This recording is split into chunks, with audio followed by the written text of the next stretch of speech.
Now, as you can see, if you're watching this on YouTube, I am wearing a Phillies hat. I am a Phillies fan. I love the Philadelphia Phillies. I have season tickets. I follow the system pretty regularly with the minor leagues. I am one of those nerds that watch the draft. I live and die this team. But what happened in game three of the season, I need to address it and I need to announce my retirement from watching Aaron Nola pitch. I'm done. I can't do it anymore. I can't watch a 7-year, $172 million guy pitch like he is a four. And the fan base falling over themselves to convince themselves that this guy is more than that this guy is an ace. Because 7 years ago, he was second in Cy Young voting. Like, come on, he's not. Aaron Nola, at this point in his career, showed you what he was the first game of the season against the Nationals when he got rocked.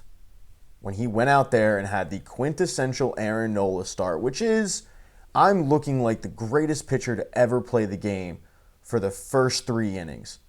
And then all of a sudden, I'll have 2 outs in the fourth. And you're sitting there comfortable as a Phillies fan, and I'm going to be Lucy pulling the football out going, no. Back to my old tricks. Because with 2 outs in the fourth, I think he hit a guy, gave up a single, and then it was a 3-run home run. Got through the fifth inning okay. I think he had like an out in the sixth inning, and then it was single home run. He's out of the game. He can't get through 6 innings. He's given up 5 earned runs. He struck out 8, and it's the most confusing outing, yet not confusing at all because that's exactly what Aaron Nola does at this point in his career. Like what we saw in Washington to a bad national team is what we would have seen Aaron Nola do pretty much to anybody in the league. He might have done it to a couple of high school teams. Like that's what he lives to give up the home run ball, and it kills him. And I'm okay with you giving up a home run ball if it's a single. If you're getting out there and you give up a solo shot, fine. Okay, that happens. It's 1 run. His propensity to give up home runs when it's 2 and 3-run home runs, that's where he kills you.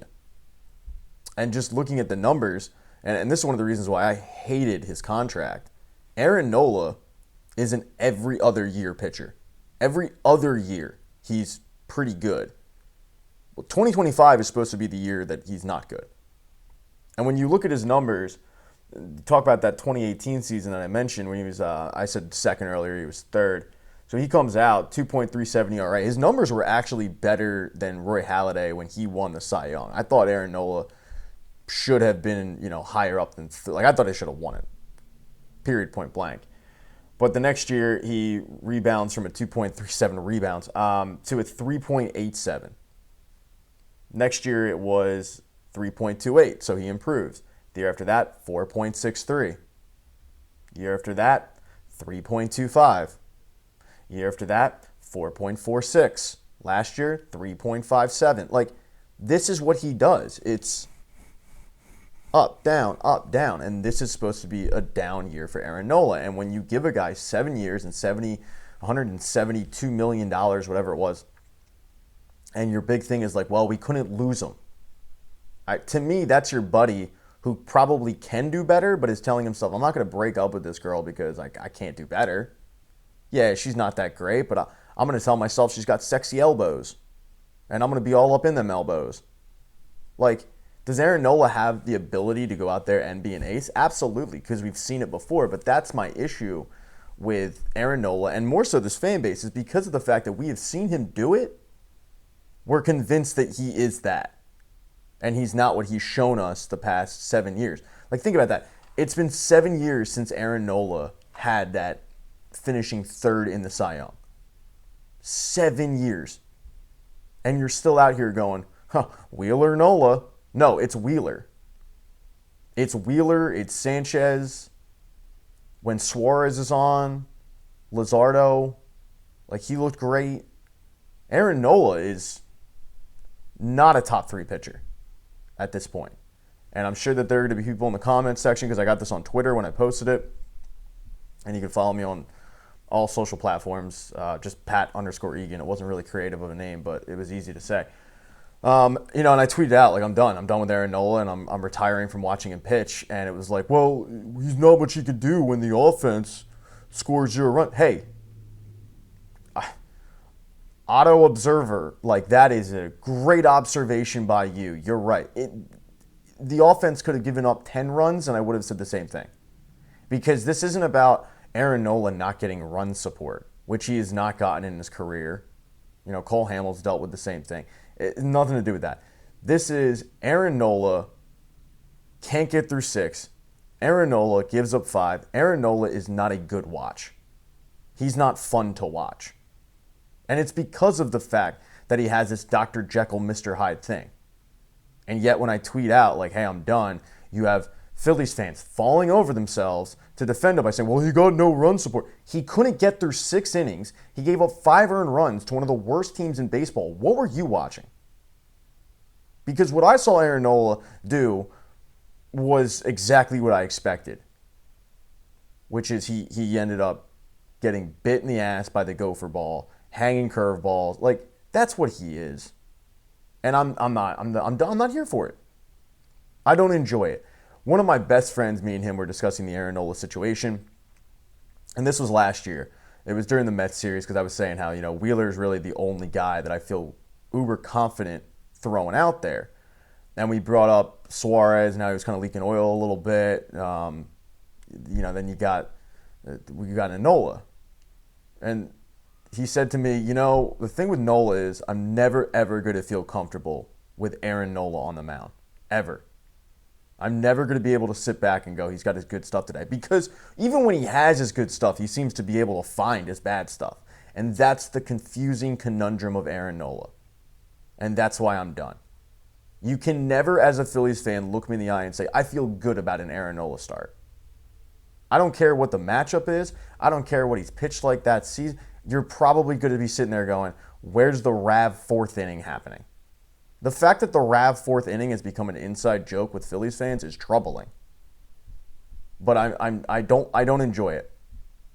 Maybe this is a bad opening salvo for this new thing I got going to say I'm not going to watch Phillies baseball, but I'm going to treat every Aaron Nola start as an off day where I can catch up on Netflix or something, because I'm not going to sit there and waste 3 hours of my life getting pissed off at a guy that I didn't really want here to begin with.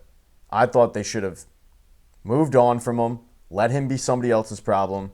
You could have gone, made a trade. You could have gotten a Garrett Crochet. You traded for Luzardo. Like, he looked, once again, it's one start. He wasn't good last year, but he looked great in his one start. Like, there's pitchers to be had out there. But for Dave Dombrowski and the Phillies to go like, well, if he was out there, he would have been the number 1 pitch. Okay. And you know what that reeks of? That reeks of Chuck Fletcher telling Flyers fans, well, other teams were willing to give the Flyers, or other teams were willing to give the Sabres a first-round pick for Rasmus Ristolainen, so we had to. No, you didn't. No, you did not. And now you're saddled with 6 more years of a guy who is a glorified 4. And let me just, and you're going to hear this a lot because I am a Phillies fan. I hope I'm wrong.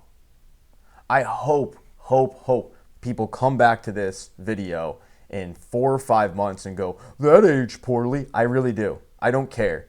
It's one of the things that annoyed me about sports media is you had people out there pretending to be fans of teams when in reality they wanted the teams to suck because it made their life easier because they got phone calls. I was never one of those guys. Life is easier for me when my teams do well. The teams don't seem to do well when Aaron Nola pitches. My mental health seems to struggle when Aaron Nola pitches. So I'm officially hanging it up. I'm done. When playoffs come around, it'll be different because I can't miss a playoff game. But can I miss a random May Tuesday where Aaron Nola's facing the Padres? Sure, why not? Yeah, I can skip that. I can find something to do with my kids or something. I don't know. But what I won't be doing is sitting there getting pissed off because I know that the Rav 4th inning is coming. And even though he's got 7 strikeouts through 3, he's probably going to end up giving up a couple of home run balls. So I am announcing my retirement from watching Aaron Nola pitch. If you're still out there, if you're fighting the good fight, I commend you for it. It's not easy. I get it. If you still have faith, I applaud you for that as well. I'm not going to, kill your vibe with the Aaron Nola hope that you might have, but I'm out of hope with him. I'm done. To me, it's not even a question.